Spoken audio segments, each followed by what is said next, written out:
ठीक है, हमें यही पता है कि मार्केट में हम या तो बाय कर सकते हैं, सेल कर सकते हैं, ऐसी है। तो अब हम्म। हमने किस बेस पे बाय सेल करना है, हमें तो पता होना तो लाजमी होना चाहिए ना, कि अब कहाँ से बाय हो रही है, कहाँ से सेल हो रही है। अब लेट्स से कि मैं आपको कहता हूँ कि अब ये देख रहे हैं कि मार्केट में दो ही डायरेक्शन चल रही है। एक आपकी ऊपर से नीचे आ रही है, ये मार्केट, ठीक है, ये, ठीक है। और यहाँ से फिर मार्केट क्या कर रही है, इस एरिया से, इस एरिया से मार्केट क्या कर रही है, फिर वापस ऊपर, जैसे ये। हम्म। तो हमें ये एरियाज कैसे पता लगेंगे, हम कैसे ट्रेड ले सकते हैं कि यहाँ से हमने बाय करनी है, यहाँ से हमने सेल करनी है, ठीक है। तो इस बेस को हम कहते हैं एनालिसिस, कि हमने मार्केट में एनालिसिस कैसे करने हैं अपने, कि मार्केट किस तरफ जाएगी, किस तरफ टर्न लेगी। तो इसके तीन तरीके हैं, ठीक है। फर्स्ट तरीका जो मैंने आपको पिछले रिकॉर्डिंग में भी बताया था कि फंडामेंटल एनालिसिस होते हैं। फंडामेंटल एनालिसिस आपके न्यूज़ बेस्ड एनालिसिस होते हैं, जो कि आप न्यूज़ देख के करते हैं। हम्म। अब देखें, मोस्ट करेंसी जो ट्रेड होती है, आपको मैंने बताया था यूएस डॉलर है। उसकी रीज़न ये है कि पूरी दुनिया उसको जो है डॉलर को मानती है, ठीक है। रिजर्व भी दुनिया में यूएस डॉलर के ही माने जाते हैं, ऐसी। तो डॉलर के ऊपर अगर कोई भी न्यूज़ आती है, डॉलर कहाँ की करेंसी है, यूएस डॉलर जो है अमेरिका। यूनाइटेड स्टेट की, अमेरिका की। तो अमेरिका में जो भी कोई इकोनॉमिक क्राइसिस आएंगे या फिर कोई वहाँ पे तरक्की होती है किसी चीज़ में लेके, इकोनॉमिक पॉइंट ऑफ व्यू से बात करूँ, तो ऑब्वियसली करेंसी पे भी फर्क पड़ेगा, यूएस डॉलर पे भी फर्क पड़ेगा। जब यूएस डॉलर पे फर्क पड़ेगा ना, तो बाकी चीज़ों पे भी उसके रिस्पेक्टिव भी फर्क पड़ेगा, क्योंकि हम ज़्यादा जो ट्रेड कर रहे हैं वो यूएस डॉलर से ही कर रहे हैं, ठीक है, मार्केट में। तो उस बेस के ऊपर, जो न्यूज़ की बेस के ऊपर हम ट्रेड करते हैं, उसको हम बोलते हैं फंडामेंटल एनालिसिस। अब लेट्स से अगर हम फॉरेक्स में यूएसडी के पेयर के ऊपर ट्रेड नहीं कर रहे, ठीक है, यूएसडी के अलावा पेयर पे ट्रेड कर रहे, तो हम जिस पेयर के ऊपर ट्रेड कर रहे हैं, जो हमारा कोट होती है करेंसी की, आपको मैंने पेयर के अंदर बताया था ना, बेस। तो जो आपका कोट होता है, सेकंड करेंसी, इसके इसकी जो कंट्री है उसकी न्यूज़ हम देखते हैं। अब लेट्स से कि यहाँ पर है यूरो यूएसडी, यहाँ पर आपको ये शो कर रहा होगा ऊपर टॉप लेफ्ट कॉर्नर पे, ये आ जाता है आपका, ये यूरो यूएसडी, ऐसे ही है। तो हम्म। EUR यूएस डॉलर है, तो इसके अंदर यूएस डॉलर आपका क्या है, कोट है, ठीक है, कोट है आपका। तो हमने न्यूज़ बेस्ड जो ट्रेडिंग करनी है वो कोट की कंट्री की न्यूज़ देखनी है। अब यूएस डॉलर कहाँ का, यूनाइटेड स्टेट अमेरिका की। तो हमने अमेरिका की न्यूज़ देखनी है। तो न्यूज़ के लिए वेबसाइट्स होती हैं कुछ, उसके ऊपर जाकर चेक करते हो, उनमें से फॉरेक्स फैक्ट्री भी है, जो कि आगे चल के आपको बताया जाएगा कि कैसे क्या करना है। और जो आपकी अगर यूएस डॉलर के अलावा कोई है करेंसी, तो आप उसकी जो मुल्क की करेंसी है, जिस मुल्क की करेंसी, उस मुल्क की न्यूज़ देखोगे। अब लेट से मैं इस पेयर को ओपन कर लेता हूँ, ठीक है। अब ये पेयर आपके सामने किस चीज़ का है, टॉप लेफ्ट कॉर्नर में किस चीज़ का ये पेयर है, ये नजर आ रहा है आपको, टॉप लेफ्ट कॉर्नर पे जो, जहाँ पर बेस और कोड पेयर है आपका। ये है, एक मिनट। जी जी। British pound. और दूसरी करेंसी कौन सी जापानीज योन। है, येन, ठीक है। अब यानी। जैपनीज येन, इसमें से क्या है, कोट है, कोट। अच्छा। पेयर के अंदर एक बेस होता है, एक कोट होता है। तो फर्स्ट वन बेस है आपका ब्रिटिश पाउंड, यहाँ पे क्या बेस पेयर के अंदर, और कोड आपका है जापानीज येन। तो आपका जो हम्म। जापानीज येन है ना, हम अगर न्यूज ट्रेडिंग करनी है, हमने फंडामेंटल एनालिसिस करने, तो हम जापान, जापानीज की, जापान की जो कंट्री की न्यूज़ेस हैं वो देखेंगे, ठीक है।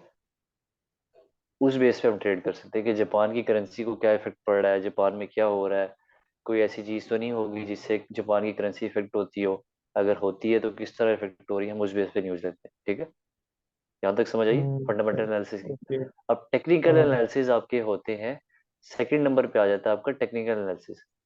टेक्निकल एनालिसिस जो आपके होते हैं, वो होते हैं चार्ट बेस्ड। ये आपके सामने अब चार्ट नजर आ रहा है, ठीक है। अब ये मैंने तो हाँ। खैर इसमें सॉरी, तो इसमें तो खैर मैंने वो किया हुआ है, मगर मैं अभी खाली चार्ट ओपन करता हूँ। ये आपके सामने एक बिल्कुल एम्प्टी चार्ट है, ठीक है। अब हमने वही बात जो मैं आपको बता रहा था कि हमें कैसे पता लगेगा कि इस पॉइंट से या स्पेसिफिक ये जो पॉइंट आपके सामने नजर आ रहा है, इस पॉइंट से हमने बाय करना है, या ऊपर से हमने यहाँ से हमने इसको सेल करना है। ठीक है, हमें ये कैसे पता लगेगा? करना तो हमने बाय सेलिंग ही ना। तो हम चार्ट्स को देखते हैं कि चार्ट कहाँ पर हमें किस तरह देता है, इसकी इसकी होती है स्ट्रेटजीज।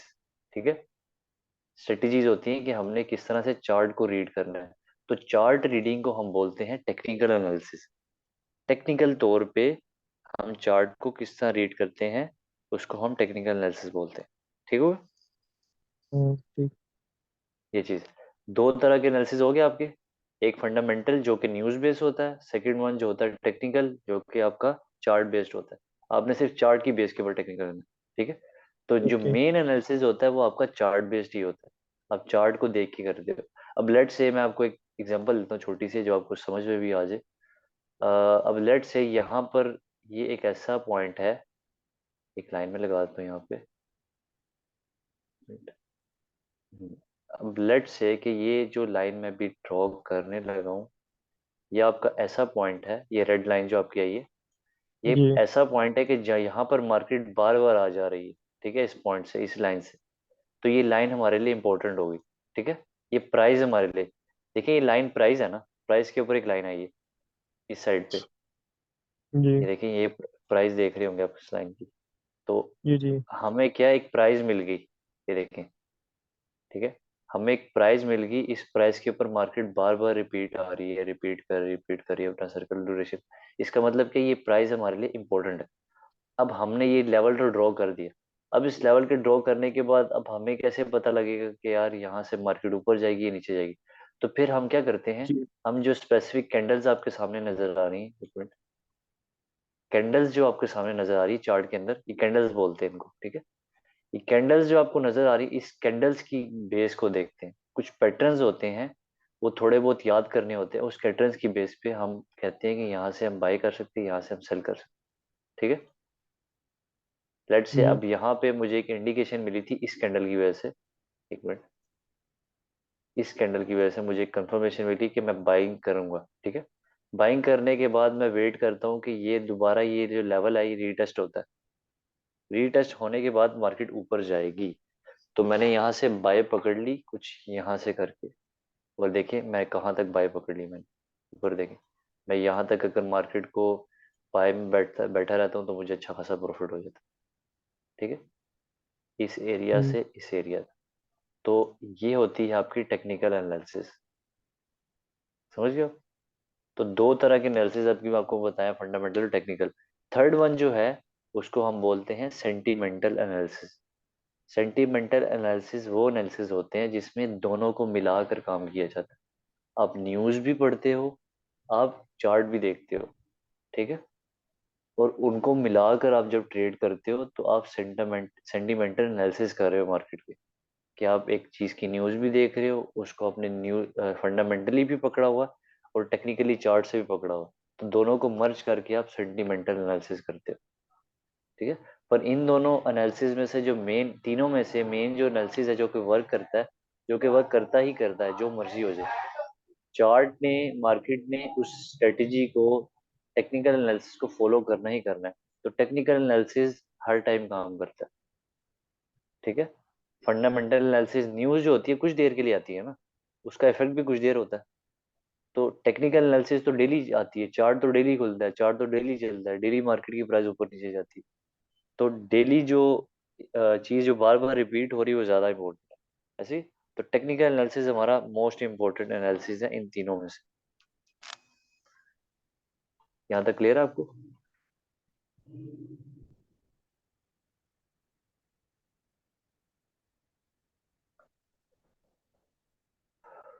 यहाँ तक क्लियर हो गई? यहाँ तक क्लियर है ना सर आपको? आवाज़ क्लियर है मेरी, और ऑडियो भी क्लियर है?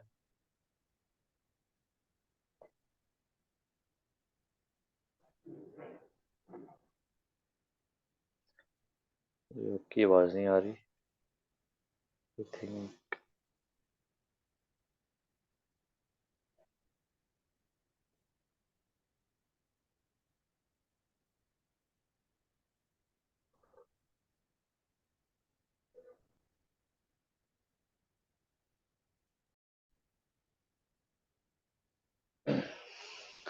नेक्स्ट टॉपिक हमारा जो है वो है गैपिंग। गैपिंग क्या होता है कि मार्केट क्लोजिंग और ओपनिंग करती है फॉरेक्स, ठीक है। मार्केट 5 दिन ओपन रहती है, मंडे टू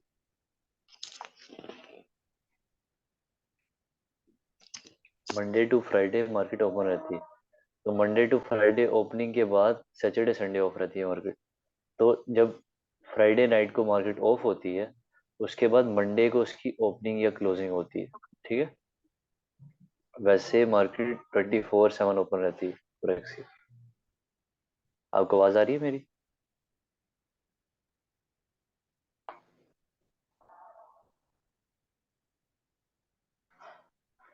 ठीक है, वैसे मार्केट 24/7 ओपन रहती है। तो गोल्ड और बाकी चीजों में होता है, गोल्ड और कमोडिटीज जो आपकी एनर्जीज और इंडिसेस वगैरह, इसमें होता है कि वो 1 घंटे के लिए बंद होती हैं डेली। और सैटरडे संडे तो बिल्कुल ऑफ रहती हैं। तो डेली 1 घंटा बंद रहती है कमोडिटीज और बाकी मार्केट। क्रिप्टो जो है, क्रिप्टो वो 24/7 ओपन रहती है, 24/7 के। सैटरडे संडे भी ऑन रहती है, जो बीटीसी की, जो क्रिप्टो की जितनी भी मार्केट है, ठीक है। तो जब भी अक्सर होता है इस तरह कि मार्केट जब ओपनिंग करती है तो गैप बीच में आ जाता है। लेट्स से कि मार्केट फ्राइडे नाइट को उसने इस तरह की मूवमेंट शो की, ठीक है। अब यहाँ पे मार्केट क्लोज होगी, तो मार्केट को यहीं से स्टार्ट करना चाहिए। मगर मार्केट स्टार्ट कहाँ से होती है? यहाँ से स्टार्ट होती है, या फिर गैप दे के थोड़ा नीचे से स्टार्ट करती है। तो ये गैप बीच में आ जाता है ना प्राइस का, इसको हम बोलते हैं गैपिंग। ठीक होगा। तो लेट से अगर मैं मार्केट में भी दिखा सकूं आपको, कोशिश करता हूँ कि मैं आपको दिखा दूं।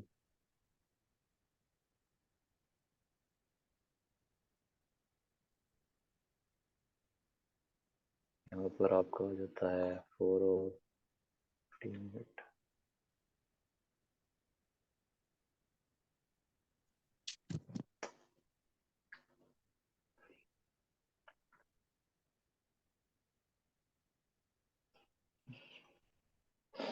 अगर हम देख लें कैलेंडर में, पीछे आपका सैटरडे 22-23 को आ रहा था।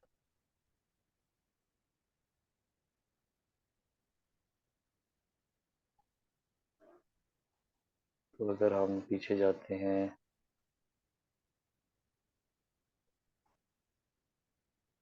22 या 23 अप्रैल को, ये 21 अप्रैल की रात को, यहाँ पे अगर हमें गैप मिल गया तो बेटर है। नहीं, यहाँ पे गैप नहीं। पर अक्सर होता है कि आपको गैप्स जो है मिलते हैं ओपनिंग और ओपनिंग प्राइस के अंदर। जब मार्केट ओपन होती है तो आपको अक्सर गैप्स मिलते हैं। मैं ढूंढ के रखूंगा, मैं इंशाल्लाह आपको स्क्रीनशॉट सेंड कर दूंगा। अगर हो सका तो मैं ज़रूर करूंगा सेंड, पर अभी नहीं नज़र आ रहा, ठीक है। तो मार्केट जो है गैप देख के ओपन होती है प्राइस के अंदर, तो उसको हम सिंपली गैपिंग बोलते हैं। उसके बाद आ जाते हैं हम बेयर मार्केट, बुल मार्केट में। आपको मैंने बताया था कि मार्केट में दो ही एक्सपर्ट से काम करते हैं हम। या तो हम बाय करते हैं, ठीक है, या तो हम फिर क्या करते हैं, सेल करते हैं, ठीक है, सेल करते हैं। तो ये दो एक्सपर्ट पे काम होते हैं। तो बाइंग जो होती है मार्केट, जो ऊपर की तरफ बुलिश या बाइंग, और आपको मैंने स्टार्ट में शायद बताया ना बताया हो कि मार्केट में हमेशा लड़ाई रहती है बायर्स और सेलर्स की आपस में, ठीक है। तो बायर्स जो होते हैं, बायर्स जो मार्केट को ऊपर उठाते हैं, ऊपर की तरफ लेके जाते हैं, उसको हम बोलते हैं बुल, ठीक है। मार्केट में जो बुल्स होते हैं वो होते हैं बायर्स, ठीक है, बुल्स। और जो सेलर्स होते हैं उनको बोलते हैं बेयर,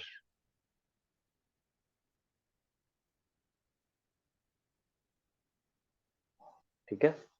तो बाय में जो मार्केट को सपोर्ट करते हैं वो बुल होते हैं, और जो सेल में करते हैं वो बेयर्स होते हैं। तो मार्केट जब बुल में चलती है, ठीक है, बुल में यानी कि बाइंग के अंदर इस तरह, ठीक है, तो ये देखिए ये ट्रेंड क्या है, ऊपर की तरफ जा रही है मार्केट। तो इसको क्या कहते हैं, बुलिश मार्केट, या बुलिश बुल मार्केट भी कहते हैं, बुलिश मार्केट भी बोलते हैं। बुलिश इसको ट्रेंड भी बोलते हैं कि एक ट्रेंड उसका तो आपका ये क्या बन जाएगा, बुलिश ट्रेंड। और अगर मार्केट इसी तरह से नीचे गिरती है, ठीक है, लेट से ऐसे करके, ठीक है, तो एक ट्रेंड बन रहा है आपके सामने ये। तो ये आपका ट्रेंड जो है ये क्या कहलाएगा, बेयर ट्रेंड, बेयर मार्केट कहलाएगी, या फिर इसको बुलिश बेरिश ट्रेंड भी बोल सकते हैं आप। बेयर और बुल, तो बुल और बेयर आपस में लड़ते रहते हैं डेली। आपको याद करने में आसानी हो जाएगी अटैक से। बुल जब अटैक करता है, बुल तो अपने सींग से करता है और ऊपर की तरफ मारता है, तो ऊपर की तरफ उठाने वाले बुल्स होते हैं। और बेयर जब अटैक करता है तो अपने पंजे से नीचे की तरफ करता है, तो मार्केट में जो बेयर्स होते हैं वो नीचे गिराते हैं मार्केट, दैट्स इट। तो बुलिश मार्केट और बेरिश मार्केट, बुलिश मार्केट वो होती है जो मार्केट ऊपर जा रही होती है, उसके जो ट्रेंड होता है मार्केट का अपवर्ड होता है, उसको बुलिश मार्केट बोलते हैं। और बेरिश जो होता है जिसका ट्रेंड डाउनवर्ड होता है, मार्केट नीचे आ रही होती है, उसको हम बेरिश बोलते हैं, बेरिश या बेयर मार्केट, सिंपल। ठीक है, तो डेफिनेशन भी अगर देख लें आप, तो trader on a market on a decline, नीचे गिर रही है, डिक्लाइन पे, ठीक है, डिक्लाइन पे है, तो हम इसको क्या बोलते हैं, बेयर मार्केट, बेयर मार्केट या बेरिश भी बोलते हैं मार्केट को, ठीक है। और इसी तरह a market is appreciating, appreciation जो इंक्रीज में चल रही है, ठीक है, ये ऊपर जा रही है मार्केट, तो हम इसको क्या बोलेंगे, बुल मार्केट या बुलिश मार्केट भी बोलेंगे, सिंपल। हम्म, ठीक है। हम्म,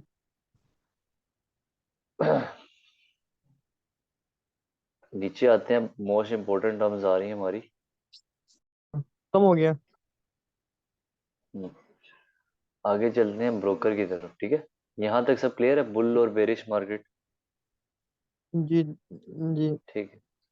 अब ब्रोकर की तरफ चलते हैं, ये मोस्ट इंपॉर्टेंट टर्म है आपके लिए, ब्रोकर। मैंने आपको जैसे बताया स्टार्ट हिस्ट्री में कि फॉरेक्स में काम करने के लिए आपको 30 to 50 मिलियन डॉलर चाहिए होते थे स्टार्ट में, जब फॉरेक्स मार्केट का स्टार्ट था, ठीक है, तब भी ये दुनिया की सबसे बड़ी मार्केट ही थी। जी तो आप फॉरेक्स के अंदर जो है ब्रोकर के साथ काम करते हो, जब भी आप एंटर होते हो तो कोई ना कोई ब्रोकर आपको चाहिए होता है। ब्रोकर एक एक ऑर्गेनाइजेशन होती है जो कि आपको फॉरेक्स से लिंक करवाती है, ठीक है, एक फाइनेंशियल ऑर्गेनाइजेशन होती है जो कि आपको ट्रेडिंग प्लेटफॉर्म भी प्रोवाइड करती है, आपको अकाउंट्स भी प्रोवाइड करती है, और आपको कनेक्ट करवाती है मार्केट के साथ, समझ गए। तो जी। आप लेट से आपने न्यू एड्स देखे होंगे एक्सनेक्स के, ओक्टाफेक्स, इस तरह के, तो ये सब ब्रोकर्स है। ये आपको फॉरेक्स के साथ या इंटर बैंक्स के साथ लिंक करती है। आप ब्रोकरेज के ऊपर अकाउंट खोलते हैं अपना, ठीक है, और जितनी भी ट्रांजैक्शन होती है फॉरेक्स के लिए, अकाउंट के ऊपर ट्रेड जो ट्रांजैक्शन होती है सारी की सारी, ये ब्रोकर के थ्रू करते हो आप, ठीक हो। तो ब्रोकर की भी जी कई टाइप्स होती हैं, पर मेन ब्रोकर हमारा बेस्ट वही होता है जो रेगुलेटेड ब्रोकर हो। रेगुलेटेड इन द सेंस कि कोई ना कोई अथॉरिटी से उसको लाइसेंस मिला हो। जैसे कि बड़ी अथॉरिटीज आपकी है, FCA, financial conduct authority of London, London की अथॉरिटी है ये। अगर कोई भी ब्रोकर उससे रेगुलेटेड है, इसका मतलब है कि वो फ्रॉड नहीं हो सकता, ठीक है। और कुछ जी और भी दो तीन है कि उसके स्प्रेड लो हो, स्प्रेड का भी आपको बताया था टॉपिक, कि जो गैप होता है आस्क और बिड प्राइस के दरमियान, वो लो होगा जी। तो हमें चार्ज कम होगा, ठीक है, हमें फीस कम चार्ज होगी ब्रोकर की। तो इस तरह के सारे, ठीक है। तो ब्रोकर आपका बहुत इंपॉर्टेंट है। अगर आपने फॉरेक्स करनी है, कोई भी क्रिप्टो भी इवन का ट्रेड करना है, तो आपको ब्रोकर चाहिए होता है। मार्केट के अंदर ट्रेड करने के लिए आपको ब्रोकर का होना, ब्रोकर के पास अकाउंट होना लाजमी है आपको।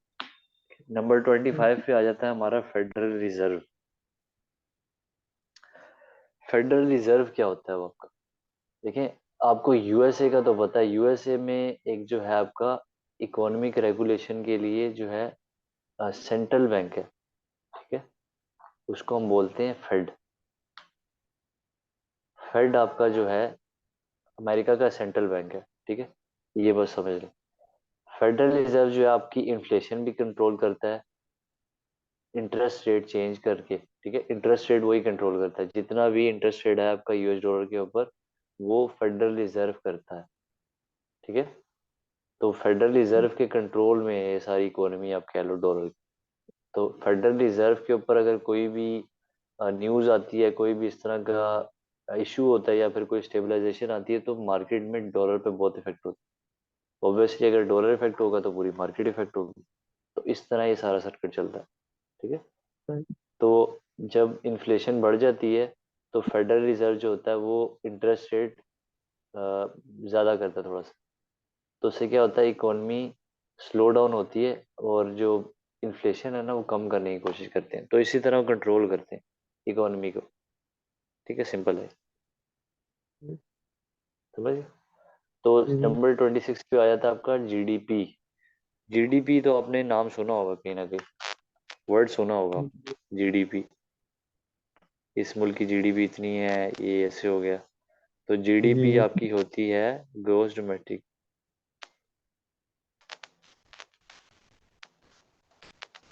एक मिनट सर, जीडीपी आपकी होती है ग्रोस डोमेस्टिक प्रोडक्ट। ये जितनी भी आपके मुल्क में इकोनॉमिक एक्टिविटीज हो रही होती है ना, जैसे कि इंपोर्ट एक्सपोर्ट आपकी हो रही है, आपकी जितनी आपकी परचेजिंग पावर कितनी है किसी मुल्क की, कि मुल्क कितना इनकम जनरेट कर रहा है अपने कारोबारों से। ठीक है, तो उसकी जो आपकी टोटल सम एक्टिविटी होती है ना किसी भी कंट्री की, वो आपके रिफ्लेक्ट करती है कि आपकी कंट्री कितनी ज्यादा स्ट्रांग है। ऐसे अगर मुल्क के अंदर बिजनेसेस ज़्यादा है, इंडस्ट्री ज़्यादा है, मुल्क एक्सपोर्ट कर रहा है, मुल्क अच्छे प्रोडक्ट बना रहा है, ठीक है, तो आपको वैसे ही पता लग जाता है कि मुल्क जो है तरक्की कर रहा है।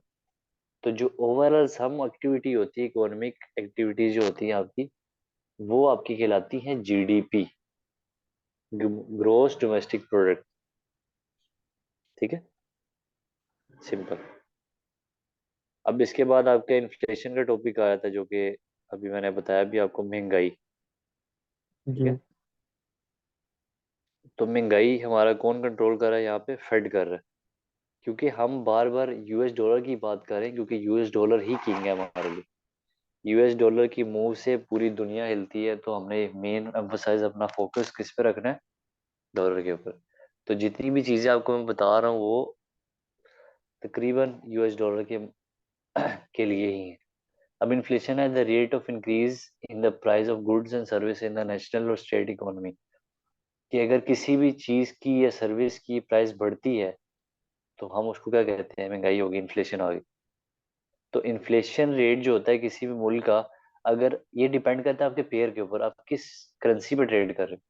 अगर आप यूएस डॉलर पे ट्रेड कर रहे हो तो ऑब्वियसली आपको यूएसए की इन्फ्लेशन का इफेक्ट होगा ना फॉरेक्स पे, ऐसे ही। तो जी इन्फ्लेशन जितनी होगी जिस मुल्क के पेयर के ऊपर आप ट्रेड कर रहे हो, उतना ज्यादा उसके अंदर चेंज आएगा। ठीक है, समझ गए आप? जी जी ठीक है, और नंबर 28 पे आता है फॉरेन एक्सचेंज वॉलेटिलिटी। वॉलेटिलिटी का जो वर्ड है, वॉलेटिलिटी होता है आपका चेंज, वॉलेटाइल। वॉलेटाइल होना यानी कि चेंज करना। तो फॉरेन एक्सचेंज वॉलेटिलिटी क्या है? Refers to the price fluctuation of the market, कि मार्केट अपनी प्राइस कितनी चेंज कर रही, कितना मूव कर रही है खुद। ठीक है, सिंपल है। अब जो फॉरेक्स है उसका डेली का जो चेंज है ना, डेली का चेंज, वॉल्यूम तो मैंने आपको बताया कि $7 ट्रिलियन है, जो कि अभी तक किसी मार्केट का नहीं, कि डेली का $7 ट्रिलियन इसके अंदर ट्रेड होता है, ट्रेड वॉल्यूम इसका डेली का। तो अभी तक कोई भी बड़ी मार्केट इसको नहीं कर सकी, क्योंकि मार्केट ही बहुत बड़ी है। तो इसके अंदर जो चेंज आता है डेली का, वो 2% का आता है, सिर्फ सिर्फ 2% मार्केट चेंज हो रही। पर 2% पे भी आप देख लो कि $ट्रिलियन जो है ना सर्कुलेट हो रहे हैं। तो आप खुद ही अंदाजा लगा सकते हैं कि जो 2% तो देखने में, सुनने में तो बहुत छोटी सी चीज लगती है, मगर इसका चेंज बहुत बड़ा है। जी ठीक है, तो $7 ट्रिलियन का जो आपका 2% होगा, वो काफी बड़ा बन जाता है। अब आप आ जाते हैं नीचे इंटरेस्ट रेट पे। इंटरेस्ट रेट तो आपको पता है क्या होता है, कि आप अगर किसी को लोन प्रोवाइड करते हैं, कोई भी सर्विस प्रोवाइड करते हैं, उससे आप पैसे अगर उस टाइम चार्ज नहीं करते, तो आपको वो इंटरेस्ट चार्ज करता है बाय द टाइम। अब हमारे पाकिस्तान ने लोन लिए हुए आईएमएफ से, ठीक है, इंटरनेशनल मॉनेटरी फंड से। तो वो इंटरेस्ट चार्ज कर रहे हैं इसके ऊपर। अगर आप वापस करते हो किस्तें तो आपको क्या होता है, इंटरेस्ट पड़ता है आपके ऊपर। और इंटरेस्ट आपका कौन कंट्रोल करता है, वो भी फेड करता है। तो इवन की जो सारी ऑर्गेनाइजेशन है, सारे के सारे लिंक है आपस में। तो इंटरेस्ट रेट जो है इफेक्ट करता है आपकी करंट फॉरेक्स के ऊपर भी। ठीक है। तो जब आप ओके। इंटरेस्ट रेट के ऊपर न्यूज़ आएंगी आपकी यूएस डॉलर के ऊपर, तो आपका ऑब्वियसली जो है ट्रेडिंग भी इफेक्ट होगी। समझ। ये जी। आपके मेन जो थियोरेटिकल था वो कंप्लीट हो गया है। अब हम थोड़ा इसके ऊपर आएंगे कि टाइमिंग्स वगैरह क्या होती हैं मार्केट की, क्या कैसे करते हैं। बस फिर हम थोड़ा प्रैक्टिकल करके हमारा बैच वाइंड अप हो जाए, ठीक है। ओके। ट्रेडिंग स्ट्रेटेजी आपकी आ जाती है कि आप किस स्टाइल में ट्रेड करते हो। ठीक है, ट्रेडिंग स्टाइल कह लो, स्ट्रेटेजी कह लो इसको। तो डिफरेंट टाइप्स हैं ट्रेड करने के। फर्स्ट ऑफ ऑल आपके पास आ जाता है स्कैल्पिंग। अब स्कैल्पर्स जो होते हैं ट्रेडर, वो कौन से होते हैं कि जो छोटे टाइम पीरियड के लिए ट्रेड करते हैं। कि वो 10 मिनट, इवन के 2-3 मिनट के लिए, 5 मिनट के लिए, 10 मिनट के लिए, 15 मिनट के लिए मार्केट में इंटर होते हैं। और इंटर होके ट्रेड लेके मार्केट से बाहर आ जाते हैं। ठीक है, स्कैल्पिंग इसे कहते जी। हैं। तो छोटी छोटी जो प्राइस मूवमेंट्स हो रही होती है मार्केट के अंदर, उससे फायदा उठाते हुए स्कैल्पिंग होती है। समझ गए आप। जी। ठीक है। और नंबर 2 पे आता है डे ट्रेडिंग। अब ये डे ट्रेडिंग जो होती है ना, कि डेली सुबह की ओपनिंग और क्लोजिंग के ऊपर मार्केट की आप ट्रेड लेते हो। सुबह फॉरेक्स की जो नया जो स्टार्ट होता है दिन, वो होता है सुबह 2 बजे के बाद। सॉरी, रात 2 बजे एएम जो होता है। ठीक है, एएम के बाद आपका दूसरा जो फॉरेक्स का दिन स्टार्ट होता है गर्मियों में। पाकिस्तान की बात कर रहा हूँ, और विंटर और समर 2 सीजन बनाए हैं फॉरेक्स के। तो गर्मियों में 2 बजे के बाद जो है स्टार्ट होता है आपका न्यू डे। और सर्दियों में आपका 3 बजे के बाद। ठीक है। तो इस तरह करके पूरा ड्यूरेशन होता है। तो आप पूरा दिन इसको होल्ड करते हो, ट्रेड को पूरा पूरा दिन। ओपनिंग और क्लोजिंग की बेस के ऊपर आप क्या करते हो, ट्रेड लेते हो। ठीक है, डे ट्रेडिंग इसे कहते हैं कि पूरा दिन आप कर रहे हो, होल्ड कर रहे हो ट्रेड को, काम नहीं कर रहे, पूरा दिन कर रहे हो। आपने सुबह ट्रेड लगाई और आपने रात को क्लोज की। ठीक है, ये सिंपल। अब ओके। आता है नेक्स्ट थर्ड पे स्विंग ट्रेडिंग। स्विंग ट्रेडिंग आपका होता है कि आप होल्ड करते हो पोजीशन को कुछ दिनों के लिए, कुछ हफ्तों तक के लिए, कि आप बड़ी मोमेंट्स पकड़ सको। ठीक है, बड़ी मोमेंट्स को पकड़ने के लिए आप क्या करते हो, होल्ड करते हो। अब मैं आपको बता देता हूँ, दिखा देता हूँ बल्कि, कि अगर आप ये देखते हो ये मोमेंट, लेट्स से कि हम थोड़े बड़े टाइम फ्रेम में जाएंगे तो क्लियरली दिखाएंगे।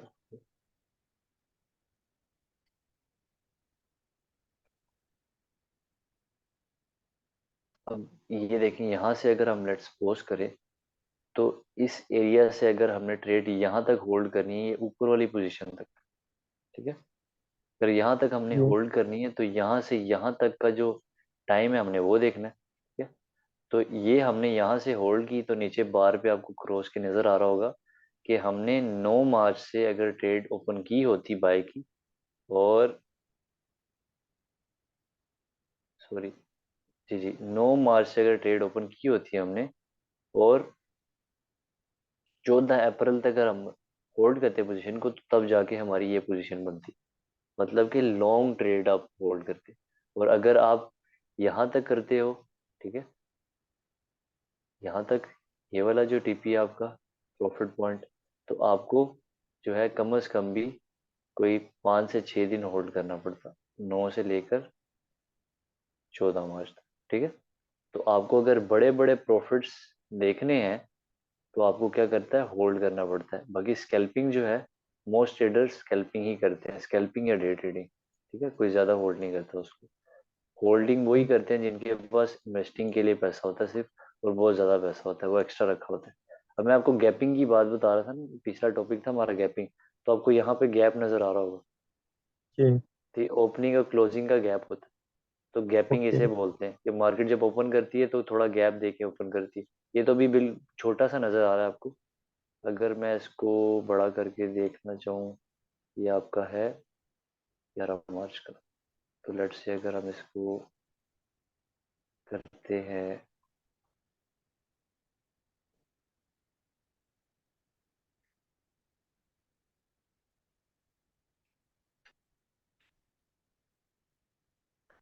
11 मार्च पे देखते हैं। यहाँ पे करके ये नज़र आ गया। आप गैपिंग, आपको गैप अच्छा नज़र आएगा ताकि आपको क्लियर हो जाए। अब ये देखें, ये आपको गैप नज़र आ रहा है मार्केट में। जी जी। ठीक है, तो ये होती है आपकी गैपिंग, कि मार्केट जब ओपनिंग करती है तो अक्सर गैप छोड़ जाती है अपना। कितने टाइम ठीक का हो होता गया। है ये गैप? क्या चीज़? ये जो गैप है ये कितनी देर का होता है? इस ड्यूरेशन में मार्केट क्लोज होती है। जब क्लोज करके मंडे को ओपन होती है ना मार्केट, दोबारा मैंने आपको बताया था ओ, 5 दिन मार्केट ओपन रहती है। सैटरडे संडे ऑफ रहती है फॉरेक्स। ठीक है, तो सही। क्रिप्टो जो है ना, क्रिप्टो वाहिद मार्केट है जो 24/7 ओपन रहती है, वो बंद नहीं होती, चलती रहती चलती रहती। मगर जो फॉरेक्स है, ये 5 दिन ओपन रहती है, 2 दिन बंद रहती है। ठीक है, सही। तो अब जब फ्राइडे नाइट को ये क्लोज होती है, मंडे को ये ओपनिंग करती है इस तरह करके। ठीक है, यहाँ पे सही। गैप दिया है इस तरह करके। अक्सर होता है ये, हर बार नहीं होता मगर मोस्ट टाइम होता है ये, गैपिंग आती है इसकी, तो मैं इसको गैपिंग बोल। ठीक होगा। तो इस तरह के मूव्स वगैरह करने के लिए हमारे पास काफ़ी स्ट्रेटजीज होती हैं।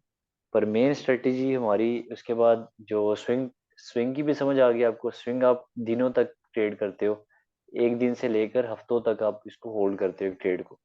और पोजीशन ट्रेडिंग जो है, आप हफ्तों से लेकर महीनों तक इसको होल्ड करते हो, लॉन्ग टाइम ट्रेड। ठीक है, हम्म, तो आपको उसी बेस पे प्रॉफिट लॉस होता है। ठीक हो गया। हम्म, ये थी। अब इस सब के अंदर जो ट्रेडिंग स्टाइल बेस्ट है ना, वो दो ही हैं जिस पे आप अच्छा प्रॉफिट बनाते हो। एक स्कैल्पिंग है कि आप छोटे टाइम पीरियड के लिए आए मार्केट में और ट्रेड ली और हम्म, बाहर चले गए प्रॉफिट लेके। तो मोस्ट प्रॉफिटेबल जो स्ट्रेटजी है, जो स्टाइल है, वो स्कैल्पिंग है। उसके बाद आपका आया था डे ट्रेडिंग। ये दो जो है, ये कम टाइम भी लेते हैं और प्रॉफिट भी आपको जल्दी दे देते हैं। ठीक हो गया। तो ओके। मोस्टली जो वर्क होता है वो इन दोनों पे ही होता है। हम्म, या ट्रेडर स्कैल्पिंग करता है या फिर इंट्राडे ट्रेडर होता है, डे ट्रेडिंग कहते हैं उसे। ठीक है, तो यहाँ तक हमारा आज का था सेशन। बाकी इंशाल्लाह वाइंड अप पे जा रहा है, ये टॉपिक रह गया जी। पीछे और बाकी ओके। यहाँ तक इंशाल्लाह। क्लियर है। कुछ समझ ना आई हो? जी क्लियर है। जी, क्लियर है। ठीक है ठीक है। बाकी ये कि जब प्रैक्टिकल थोड़ा आएंगे ना हम इसके अंदर, तो आपको ये चीज़ें ज़्यादा क्लियरली समझ आएंगी प्रैक्टिकली। जी। हम कल से इंशाल्लाह थोड़ा प्रैक्टिकल होके चलेंगे थ्योरेटिकल के बजाय, ताकि हमें चीज़ें ज़्यादा समझें। ठीक है। Done done. ओके सर, आज के लिए इतना ही। ओके। इंशाल्लाह थैंक नेक्स्ट यू। मीटिंग पे हम मिलते हैं। ओके, अल्लाह हाफिज़। अल्लाह हाफिज।